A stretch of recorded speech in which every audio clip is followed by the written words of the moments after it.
여러분, 바다 한가운데 있는 배를 생각해 보시기 바랍니다. 바다 한가운데 배가 놓여 있어요. 바람이 안 불고 잔잔하면 배가 목적지로 갑니다. 하지만 막 바람이 불고 태풍이 불고 폭풍이 분다라고 생각해 보세요. 그러면 바다 한가운데 놓여 있는 이 배가 얼마나 위태로울까요? 사실 이 폭풍은 어떻게 이 배가 감당할 수 있는 부분은 아니다라는 생각이 듭니다. 우리의 가정도요, 이 가정이라는 이 배가 인생이라는 항로를 따라 항해하다 보면 수많은 폭풍을 만나게 되는 것 같습니다. 그 폭풍은요, 우리 스스로 통제하기가 참 어렵다라는 생각이 들어요. 말 잘 듣던 자녀들이요, 부모에게 반항적인 그런 태도를 보이기도 합니다. 아내와 남편이 서로 대화를 하지 않고 냉전기에 들어가기도 하죠. 갑작스러운 가족들의 질병, 경제적인 어려움, 가족을 어렵게 하는 외적이고 내적인 문제들을 우리는 만나게 되더라는 것이죠. 그래서 부부는, 또 부모와 자녀는 여러 가지 부분에서 폭풍과 같은 이러한 몰아치는 상황을 만나게 됩니다. 그러할 때 이 가족들이 그 모든 상황을 이겨내고 견뎌내기가 쉽지 않다라는 것이죠. 러셀 무어라는 미국의 한 교수님이 계시는데요, 그분이 쓴 책의 제목이 뭐냐면 하나님과 동행하는 폭풍 속의 가정이라는 책을 쓰셨습니다. 참 실제적인 책이더라고요. 여러분, 이 사진을 보세요. 이 가정이 있는데, 집이 있는데 그 집이 어디에 놓여 있습니까? 저 푸른 초원 위에 있는 집이 아니고요, 폭풍 속에 있습니다. 바다에서 출렁출렁 하는데 거기를 이 집이 지금 위태롭게 놓여 있는 그러한 모습을 볼 수가 있습니다. 현대 가정의 어려운 상황을 여러 가지로 이 러셀 무어라는 분이 언급하고 있는 부분을 살펴볼 수 있었습니다. 대부분의 사람들은요, 가정사다라고 얘기하면 개인적인 일로 치부를 합니다. 개인이 알아서 하는 일이지. 하지만 가정사는 결코 개인적인 일만 아닌 것 같아요. 우리 선조들이 뭐라고 얘기했습니까? 가화만사성이다. 가정이 화목한 것은 만사, 모든 것이 성공을 위한 가장 중요한 일이라는 거죠. 그래서 우리 선조들은요, 가정의 화목을 만사의 중심으로 중요시했던 것을 볼 수가 있습니다. 가정에 어려움이 오게 되면요, 삶의 균열이 발생할 수밖에 없습니다. 가정의 영향력은 가장 먼저 이 자녀들에게 영향을 미치게 되고요, 또한 그 당사자들, 부부에게 영향을 미치게 됩니다. 직장과 사업에 분명히 영향을 미쳐서 삶 전반에 어려움을 발생시키는 것이 가정의 문제라는 것이지요. 그래서요, 이 세상에서 가장 중요한 관계가 무슨 관계일까요? 저는 남편과 아내, 부부의 관계가 아닌가 생각이 들어요.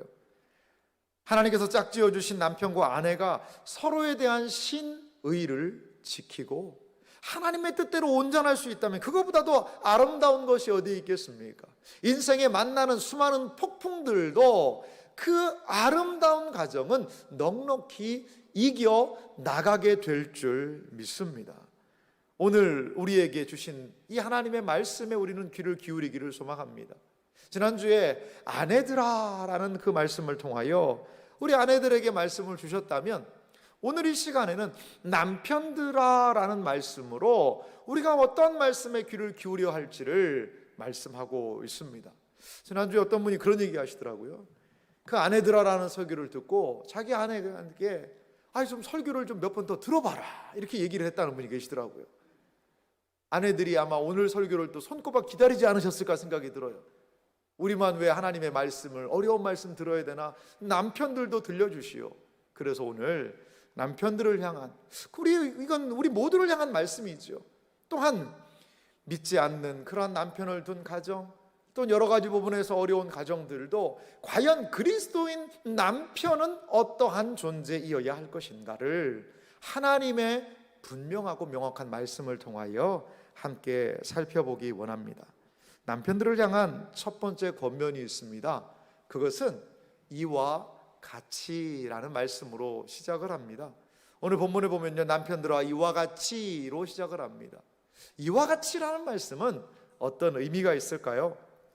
이와 같이라는 것은 위에 1절에서부터 6절에 아내에게 주셨던 말씀이 있었어요. 아내에게 주셨던 말씀과 같이 같은 방식으로 남편도 행하라라는 그런 의미를 담고 있습니다. 남편 따로, 아내 따로, 따로따로에게 주신 말씀이 아니라는 거지요. 이 말씀은 아내들도 분명히 남편을 이해하며 들어야 되는 말씀이고요, 아내에게 주신 이 말씀도 남편들이 아내를 더 이해하기 위하여 꼭 기억하여야 하는 말씀이라는 것입니다. 그렇다면 구체적으로 베드로 사도는 어떻게 권면을 하고 있을까요? 먼저는요, 지식을 따라 동거하라 라는 말씀을 하고 있습니다. 베드로전서 3장 7절에 상반절을 보면 이렇게 말씀하고 있어요. 남편들아, 이와 같이 지식을 따라 너희 아내와 동거하고. 단순하게 베드로 사도는요, 아내에게 좀 잘해줘라, 아내에게 맛있는 것도 사주고 선물도 사주고 좀 잘해라 라고 이야기하지 않아요. 지식을 따라 너희 아내와 동거 살으라는 거죠. 여러분, 남편들에게는 아내에 대한 무엇이 필요합니까? 지식이 필요하다라는 것입니다. 이 지식은요, 남편과 아내의 관계를 유익하게 하는 지식입니다. 물론 그 중심에는 하나님의 뜻을 온전히 아는 것이 가장 기저에 있는 것입니다. 구체적으로 아내를 안다는 것은 무슨 의미일까요? 나는 아내의 키가 얼마인지 안다, 신발 사이즈가 얼마고, 그리고 몸무게, 처녀 때 몸무게는 얼마였는데 지금은 몸무게가 이렇게 나가다더라, 이런 걸 아는 거, 그게 아는 겁니까? 물론 그것도 아는 거죠. 그거 알아야 됩니다. 그래야 옷도 사주고 신발도 사주지요. 그런데 그것보다도 여기에서의 지식이라는 것은 신앙 안에서 아내가 어떠한 영적인 신앙생활을 하고 있는지, 아내가 어떻게 말씀 생활하고 있는지에 대한 부분들을 잘 살피는 것이 우리 남편들이 가져야 되는 중요한 지식이라는 거죠. 또한 아내가 어떠한 마음을 품고 있는지를 생각해 보아야 합니다. 아내의 관심사가 무엇인지, 무엇 때문에 요즘에 마음이 우울하고 힘든지를 알아내야 한다는 것이지요. 아내를 알기 위해 필요한 것이 무엇일까요? 시간을 드려야 합니다. 아내에게 시간을 줘야 돼요. 그리고 아내와에게 대화가 필요하지 않겠습니까? 아내의 이야기를 많이 들어주는 것들이 필요하더라는 것입니다. 그렇다면 베드로 사도가 권면하고 있는 남편들이 알아야 되는, 거기다 하나 더 붙일게요, 단어를. 남편들이 꼭 알아야 하는 아내들에 대한 지식의 구체적인 내용은 무엇일까요? 아내의 이 사랑은 항상 무엇과 같이 가느냐? 지식과 같이 간다는 것을 기억하셔야 돼요. 아내 사랑에는 무엇이 있어요? 지식과 같이 간다는 겁니다. 단순하게 덮어놓고 사랑할 수 없다는 것이지요. 아내를 사랑하기 위해서는 반드시 지식이 있어야 합니다. 그 첫 번째 지식은 무엇입니까? 아내는 더 연약한 그릇이다라는 지식이 있어야 된다는 겁니다. 다시 한번 베드로전서 3장 7절 상반절을 보면은요, 남편들아, 이와 같이 지식을 따라 너희 아내와 동거하고 그를 더 연약한 그릇이요 또 생명의 은혜를 함께 이어받을 자로 알아 귀히 여기라. 자, 남편들이 가져야 할 지식, 그것의 첫 번째 내용은 무엇이냐? 아내들이 더 연약한 그릇이라는 것입니다. 사람을 그릇으로 표현하는 것은요, 고대 근동 사람들이 일반적으로 이야기하는 그런 비유의 언어입니다. 아내에 대해서 어떻게 표현하죠? 더 연약한 그릇이라고 이야기하는 것을 보아 남편들도 뭐라는 거예요? 남편도 그릇이라는 겁니다. 똑같은 그릇이라는 것이죠. 하나님께서 빚으셔서 창조하신 그러한 그릇 같은 것이 우리 인생들이라는 거죠. 남편은 그 아내들이요 더 연약한 그런 부분이 존재한다는 것을 기억하라라고 이야기를 합니다. 자, 연약하다, 약하다. 그럼 어떻게 해야 될까요? 정상적인 측면에서 연약하고 약하면 더 보호를 해야 되는 것입니다. 더 보호를 해야 되는 거예요. 연약하다, 약하다, 이것은요 약점이 아닙니다. 약점이 아니에요. 어린 아이를 보세요. 그 갓난 아이가 어릴 때 부모의 보호를 받잖아요. 약하기 때문에요. 그것이 그 아이의 약점입니까? 그렇지 않잖아요. 연약한 아이들을 돌보는 것은 부모가 할 일이라는 것이지요. 마찬가지로 남편들도 아내를 생각할 때 나랑 싸울 때 보니까 목소리만 크더라, 이렇게 그냥 똑같이 생각하지 말고 더 연약한 그릇이라는 그 생각을, 그 지식을 머리에 가지고 있어야 된다는 겁니다. 그러면 구체적으로 어떤 측면에서 좀 연약함이 있을까요? 먼저는요, 신체적인 부분에서의 연약함이 분명히 있습니다. 이거는 우리가 부인할 수 없잖아요. 남자들은 골격도 크고요, 근육도 있고, 일반적인 경험입니다. 일반적인 부분에서 여성들보다 힘이 남자들이 세지 않습니까? 물론 남자들보다 힘센 여성분들이 간혹 있긴 합니다. 간혹 있기는. 그래서 남자들이 무서워하는 여성들이 있기도 하죠. 그런데 그거는 일반적인 경험은 아니고요, 일반적으로 하나님께서 창조하신 모습을 보면 남자들에게는 분명히 힘을 더 주셨습니다. 자, 두 번째로요, 권위적인 측면에서 여성들은 좀 더 약한 부분이 있어요. 남편이라는 이 그 권위가 있지 않습니까? 남편의 말을 따르라는 그 권위가 있지 않습니까? 거기 안에서 여성들은 좀 더 연약할 수가 있습니다. 자, 이러한 권위를 하나님이 주신 이유는 뭘까요? 권위를 이기적으로 사용해서는 안 된다는 거죠. 그 권위로 아내를 잘 보듬어 주라는 겁니다. 마지막으로 아내는 어떤 부분에서 더 연약한 그릇일까요? 그것은 감정적인 부분에서 아내들이 상당히 더 예민한 그런 부분들이 있다는 거죠. 남자들은요, 좀 무딥니다. 좀 무딘 성격이 있는 것 같아요. 그런데 아내들은요, 이러한 부분에서 정말 더 예민하고 쉽게 상처받을 수 있다는 것을 기억하자는 거죠. 남편들은 아내들과 함께 살아갈 때에 나와 아내가 다르다는 것을 인정하는 것, 그것이 바로 하나님께서 오늘 남편들에게 주시는 지식과 지혜의 중요한 부분이라는 거죠. 나의 감정과 아내의 감정이 다르다는 것을 인정하는 것, 그것이 하나님께서 세우신 가정의 출발점일 수 있습니다. 남편들을 보면은요, 이 남편들은 아내들을 좀 교정하고 싶어 하는 것 같아요. 그래서 아내들이 무슨 얘기를 막 하면 그 얘기를 듣다가도, 야, 그거는 이렇게 처리하고 이거는 이렇게 하고 이렇게 해서 이렇게 하면 되지, 그 아내의 그 긴 이야기를 다 듣기도 전에 그렇게 해서 정확하게 답을 내고 싶어하는 그러한 충동이 남성들에게 있는 것 같습니다. 자, 하지만 아내는 어떻죠? 아내는 지금 나는 정답을 듣는다기보다 그 이야기하는 상황 자체를 그냥 즐길 수도 있습니다. 즐긴다는 표현보다는 그 이야기하는 것 자체가 이 아내에게 마음을 풀리게 할 수도 있거든요. 그냥 내 억울한 상황을 좀 들어주라는 거예요. 정답 얘기하지 않아도 된다는 거죠. 이러한 서로가 다른 방향으로 대화를 하게 되면 참 부부의 어려움이 있지 않겠습니까? 그래서 남녀의 관계에 대한 고전적인 책이죠.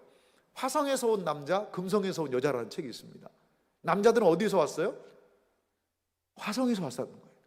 화성에서 와서 무슨 언어를 써요? 화성말을 하는 겁니다. 화성말. 여자들은요, 금성에서 왔어요. 비너스. 그 금성에서 와가지고요, 금성말을 해요. 그러니까 화성말하고 금성말하고 서로 통합니까? 안 통합니까? 잘 안 통하는 거예요. 그래서 부부싸움을 한다는 거예요.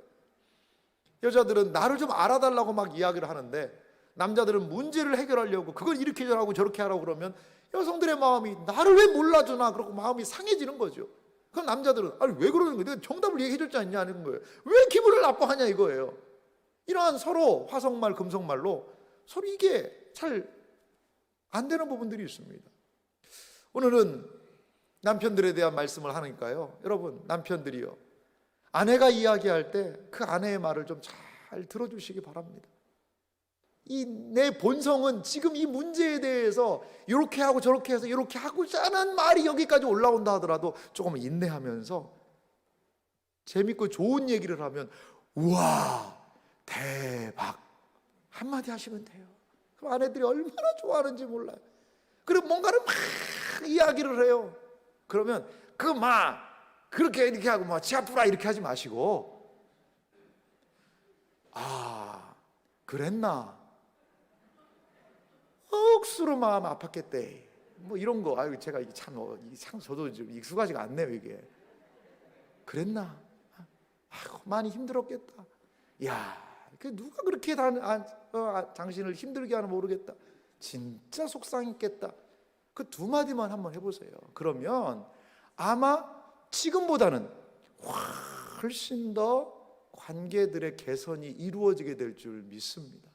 문제를 해결하고 싶은 남성들의 욕망, 그것을 조금은 좀 내려놓고, 그리고 아내의 말을, 아내를 알고자 하는, 좀 더 연약한 그릇이고 내가 보호하고 사랑해야 되는 존재라는 것을 기억하면서 나아갔으면 좋겠습니다. 그러면 이런 연약함을 알고 반응하는 남편들의 모습은 어떤 것이어야 할까요? 남편들은 아내가 더 연약한 그릇이라고 이야기를 한다면 어떻게 반응해야 되냐 이거죠. 첫 번째는 아내를 사랑해야 됩니다. 이게 참 이 말처럼 우리가 많이 쓰는 말이 없고 이 말처럼 잘 지켜지지 않는 말이 없는 것 같아요. 성경은 이것은 그냥 일반 인륜적인 이야기가 아니라 하나님의 말씀이 강력하게 권하고 있는 말씀입니다. 에베소서 5장 28절 말씀이 있는데요, 우리 함께 같이 이 말씀을 우리 모든 성도님들이 함께 읽어보겠습니다. 같이 읽습니다. 이와 같이 남편들도 자기 아내 사랑하기를 자기 자신과 같이 할지니 자기 아내를 사랑하는 자는 자기를 사랑하는 것이라. 아멘. 여러분, 이 말씀 어떻습니까? 남자들이, 우리 남편들이 정말 날마다 볼 수 있도록 냉장고에 붙이고 싶은 말씀 아닙니까? 남편이 아내를 사랑하는 것은 누구를 사랑하는 거라는 거예요? 성경은 자기를 사랑하는 거래요. 여기 사랑이라는 단어가 쓰였는데요, 헬라어에는 사랑의 여러 가지 단어들이 있습니다. 남녀 간의 사랑을 에로스라고 보통 이야기하거든요. 근데 여기에 쓰인 단어는 그 에로스가 아니에요. 부부가 남녀 간의 사랑으로 하라는 게 아니고요, 여기에 어떤 단어를 썼냐면 우리가 잘 아는 단어인 아가페를 썼습니다. 아가페는 어떤 의미입니까? 하나님이 인간을, 우리를 사랑하시는 그 사랑이에요. 희생적 사랑이에요. 어머니의 사랑이에요. 그 사랑으로 남성들도 남편들도 아내를 사랑하라는 것입니다. 이것이 그냥 사람의 말이 아니라 하나님의 명백한 말씀이라는 것입니다. 아마도 이 땅에 있는 모든 남편들을 향하여 하나님이 물으실 거예요. 어디에서? 하나님 보좌 앞에서 물으실 거예요. 우리가 죽어서 하나님 앞에 간다면 남편이었던 많은 그리스도인들에게 이렇게 물어보실 것입니다. 사랑하는 아무개야, 너는 이 땅에 있을 때 누구의 남편이었는데 네 아내 사랑했냐? 하나님 물으실 거예요. 아내들에게 하나님은 물으실 것입니다. 너가 누구의 아내였는데 네 남편 사랑했냐? 하나님은 물으실 거예요. 너에게 이러한 자녀를 허락해 줬는데 너는 그 자녀 사랑했니? 너는 이 부모를 사랑했니? 공경했니라고 하나님은 분명히 우리 그리스도인들에게, 이 땅에 가족으로 우리를 보내주신 우리들에게 분명하고 명확하게 물으실 것이라는 거죠. 사랑하는 남편들이요, 하나님 앞에서 하나님을 기억하며 아내들을 사랑하는 것, 그것이 바로 나를 사랑하는 길이라는 것을 여러분 기억하시기 바랍니다. 두 번째로요, 연약함을 알고 있는 남편들이 보여야 되는 반응이 있는데 아내를 괴롭게 하지 말아야 된다는 겁니다. 이런 말씀이 제가 하는 말이 아니고요, 성경에 있는 말씀이에요. 골로새서 3장 19절 말씀 보니까 이렇게 말씀합니다. 남편들아, 아내를 사랑하며 괴롭게 하지 말라. 그래서 제가 이 괴롭게 하지 말라라는 그 원어의 의미가 무엇인지를 좀 살펴보았습니다. 그랬더니 이런 원어적인 의미가 있어요. 화나게 하거나 괴로움에 덮여 비탄에 잠기는 행동이 괴롭게 하다는 것이죠. 막 아내를 화나게 하고요, 괴로움 때문에 슬픔에 잠기도록 하는 것, 그렇게 하지 말라는 겁니다. 여기에서 하지 말라는 것을 그냥 아이고 하지 마시오 이 정도가 아니라 강한 명령 금지를 하고 있어요. 그건 절대로 하면 안 된다는 것입니다. 괴롭히는 것을 당장 중단해라, 괴롭게 하는 습관을 버려라 라는 강력한 의지를 거기에 담고 있습니다. 아내 괴롭히면 안 됩니다. 아내를 괴롭히면 그거는 하나님이 기뻐하시는 일이 아니라는 것이지요. 하나님께서요, 이스라엘 민족을 선택하신 이유가 있습니다. 왜 하나님께서 이스라엘 민족을 선택하셨을까요? 신명기 7장 6절에서 7절 말씀 보니까 하나님이 이스라엘을 선택하신 이유를 이렇게 말씀합니다. 너희 여호와 내 하나님의, 너는 여호와 내 하나님의 성민, 거룩한 백성이다. 내 하나님 여호와께서 지상 만민 중에서 너를 자기 기업의 백성으로 택하셨나니, 하나님이 이스라엘 민족을 택하셨대요. 그러면서 7절은 그 이유를 말씀합니다. 여호와께서 너희를 기뻐하시고 너희를 택하심은 너희가 다른 민족보다 수요가 많기 때문이 아니니라. 너희는 오히려 모든 민족 중에 가장 적으니라. 이 가장 적다라는 것은 단순히 숫자의 의미만은 아니다 그래요. 단순히 숫자가 적기 때문에가 아니라는 거죠. 여기에서 적으니라라는 단어 의미는 가치에 있어서도 보잘것없다는 그런 의미가 거기에 있다고 그래요. 이스라엘 민족 하나님이 선택하신 이유가 무엇입니까? 연약하기 때문에. 연약한 그들을 하나님이 선택하셔서 어떻게 하셨습니까? 하나님의 구원의 역사를 펼치셨다는 것을 여러분 기억하시기 바랍니다. 아내에게 연약함이 있어요. 하지만 그 연약함은 오히려 남편의 보호와 사랑을 받을 수 있게 하는 그러한 부분이라는 거지요. 그 아내는 연약함을 가지고 하나님을 의지하며 나아갈 수 있는, 하나님을 붙들 수 있는 그러한 마음을 하나님은 그들에게 허락해 주신다는 것입니다. 남편의 사랑과 보호를 받도록, 그리고 하나님을 더욱 의지하도록 하나님께서는 하셨다라는 것입니다. 그렇습니다. 우리는요, 우리의 연약함 인정해야 돼요. 뭐 남자가 더 잘났니, 여자가 더 잘났니, 이 사회는 그거 막 서로 싸웁니다. 누가 더 잘났냐, 뭐 약하다는 이런 이야기하면 아마 들고 일어날 거예요. 하지만 그건 사실이잖아요. 인정해야지요. 그래서 더 사랑받고, 그래서 더 보호받고, 그것을 하나님께서는 기뻐하신다라는 것입니다. 우리의 아내들이 하나님의 사랑하심을 받기를 간절히 소망합니다. 남편들의 사랑과 보호를 통해 더욱 아름다운 존재로 하나님의 손에 기쁘시게 사용되는 복된 존재가 되기를 간절히 소망합니다. 연약한 그릇이라고 이야기하지만 성경 안에는 하나님의 손에 붙들린 너무나도 복된 아내들을 성경은 이야기하고 있습니다. 이 세계의 역사가 하나님의 손에 붙들린 얼마나 복된 여성들에 대하여 많이 이야기하고 있습니까? 그 연약함은 오히려 하나님의 능력을 드러내는 수단이 되었다는 것을 기억하시기 바랍니다. 아내는 연약합니다. 약합니다. 그래서 남편들은 더 보호하고 사랑하며 하나님께로 함께 나아갈 때에 거기에서 아내의 아름다움이 더욱더 나타나게 될 줄 믿습니다. 아내에 대한 두 번째 지식이 있습니다. 그것은요, 아내는 생명의 은혜를 함께 이어받을 자라는 거예요. 베드로전서 3장 7절 말씀 상반절을 다시 한번 살펴보면은요, 남편들아 이와 같이 지식을 따라 너희 아내와 동거하고 그를 더 연약한 그릇이요 또 생명의 은혜를 함께 이어받을 자로 알아 귀히 여기라. 여기에서는 영적인 특권을요 함께 누리는 존재라는 거죠. 남편에게 하나님의 복이 임한다, 아내는 그냥 남편에게 임한 복을 따라가는 존재다라고 이야기하지 않습니다.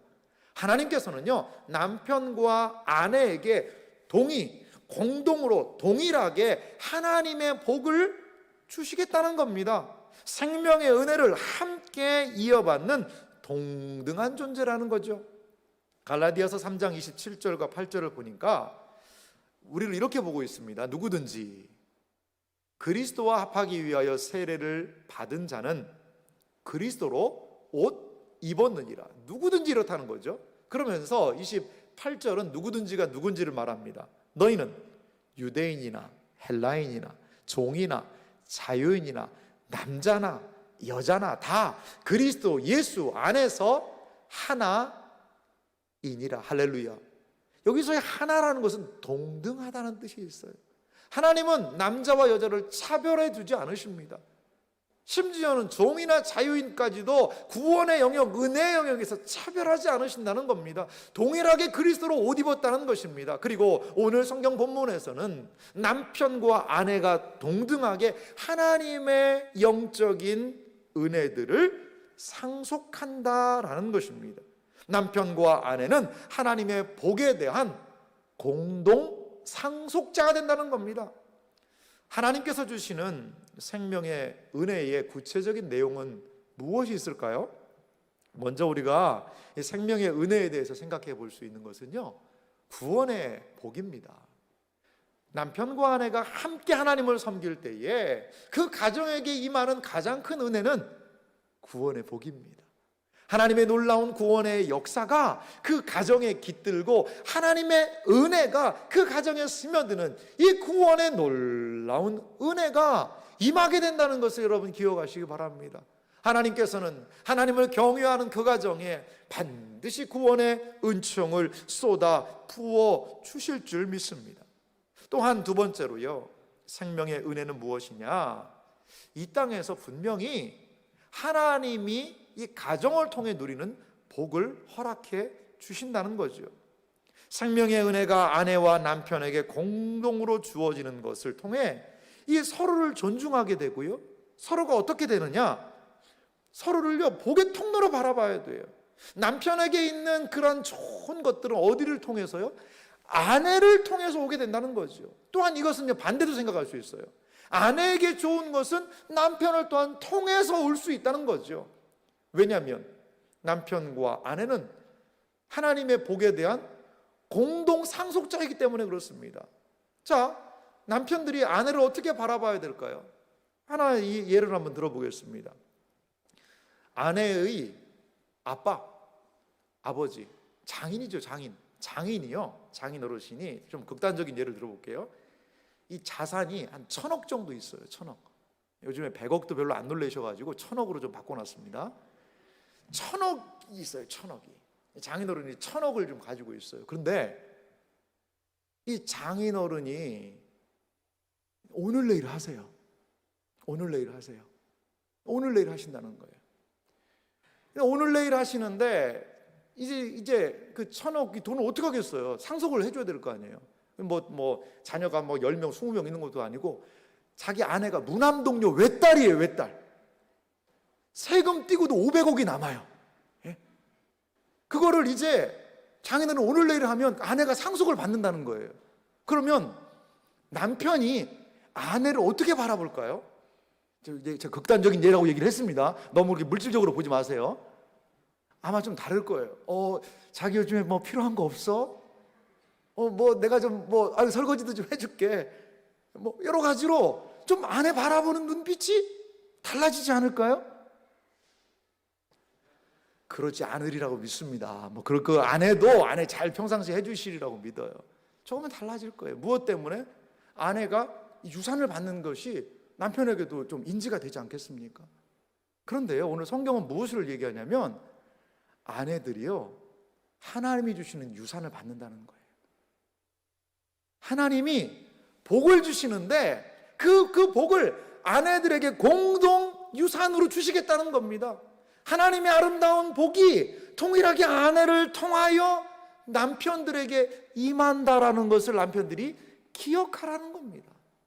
사랑하는 이 시대에 있는 이 자리에 계시는 남편 여러분, 우리의 아내를 어떤 눈으로 바라보고 계십니까? 하나님의 복을 함께 받을 자로 기억하시기 바랍니다.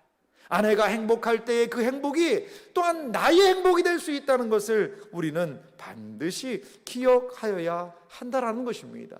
이렇게 아내의 행복과 남편의 행복은 또한 중요한 부분이 연결이 되어 있는 것을 볼 수가 있는데요, 그것은 바로 기도입니다.